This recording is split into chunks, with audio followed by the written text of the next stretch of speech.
Muli namang tiniyak ng Agriculture Department na ligtas kainin ang isda na galing sa Taal Lake matapos ang paglimita sa paghuli nito dahil mababa ang demand ng tilapia at tawilis. Kaugnay nito, iniimbitahan ng DA ang publiko para makisalo sa boodle fight kasama ang mga mangingisda, Bureau of Fisheries and Aquatic Resources, traders at LGU ng Laurel sa Martes. Ito'y para alisin ang pangamba ng publiko sa mga isda na hinuhuli sa Taal at maengganyo muli ang mga mamimili na bumili ng isda galing sa nasabing lawa.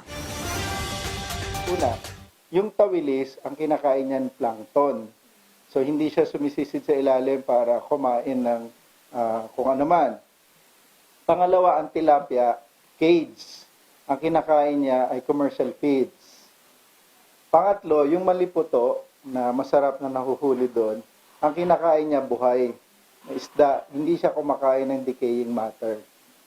At patuloy din, of course, additional ng BIFAR, yung mga laboratory. So, uulitin natin, i-echo natin yung statement ng BIFAR na ligtas kainin yung mga isda na nahuhuli sa Taal Lake.